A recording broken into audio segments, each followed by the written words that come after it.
Hello guys, তো চলো তোমাদের জন্য আমি আরও আজকে একটা রেসিপি নিয়ে চলে এলাম। একদম নিত্য নতুন একটা রেসিপি। তো প্রত্যেক দিন কারোর একঘেয়েমি ডিম খেতে ভালো লাগে, তো ডিমটাকে যদি একটু অন্যরকমভাবে বানানো যায় তো কেমন হয়। তো তোমাদের সেই জন্যে আমি আজকে একটু অন্যরকম ডিমের রেসিপি বানিয়ে দেখাচ্ছি। তো তোমরা প্রথমেই দেখে নিলে আমি পেঁয়াজ ছাড়িয়ে কুচিয়ে নিলাম, তারপরে রসুন ছাড়িয়ে কেটে নিলাম, তারপরে হচ্ছে তোমার লঙ্কা কুচিয়ে নিলাম, নেওয়ার পর টমেটোগুলো কেটে নিলাম, যে গোল গোল করে টমেটোগুলো কেটে নিয়েছি। এখানে কিন্তু গোল গোল করে কাটতে হবে স্লাইস। তারপরে কেটে নেওয়ার পর তারপরে কাঁচা লঙ্কাগুলো ভালো করে ছোট ছোট করে কুচিয়ে নিয়েছি।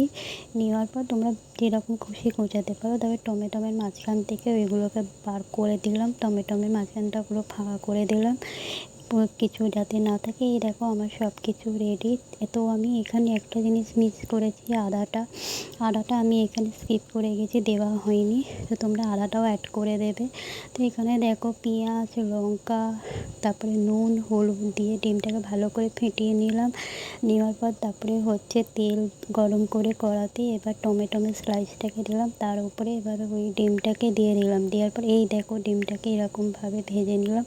তো একই প্রসেসে আমি পরেরগুলোকেও রেডি করলাম। তো দেখো এই যে দেখো পরেরগুলোকে এইভাবে আমি রেডি করছি।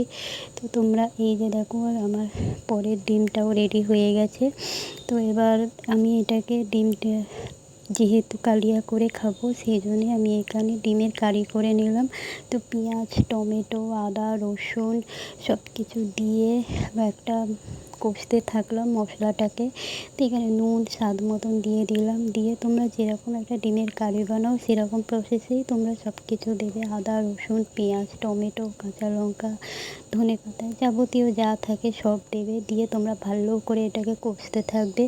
কষার পর এতে কিন্তু বেশি জল পড়বে না, অল্প জল পড়বে যেহেতু কারি হবে। তো এখানে দেখো এই যে হলুদ, লঙ্কা গুঁড়ো সব দিলাম, দিয়ে ভালো করে কষে নিচ্ছি। ধনে, জিরে গুঁড়ো সবই দেবে তোমরা। দেওয়ার পর ভালো করে কষে নেবে, বেশ ভালো করে মশলাটাকে কষিয়ে নিয়ে তারপরে হচ্ছে এবার হালকা জল দিয়ে দেবো। জলটা বেশি দেবো না, অল্প জল দেবো, যেহেতু শুকনো শুকনো কারি হবে সেই জন্য অল্প জল দিয়ে এবার এই ডিমগুলোকে আমি ছেড়ে দিলাম।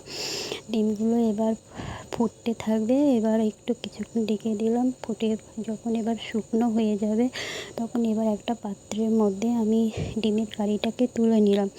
নেওয়ার পর এবার তোমরা এটাকে গরম গরম ভাতের সাথে পরিবেশন করবে। কেমন লাগে বলো, আমার ভিডিওটা কেমন হয়েছে বলো, তোমরা লাইক কমেন্ট শেয়ার করে দিও। Tata, bye bye.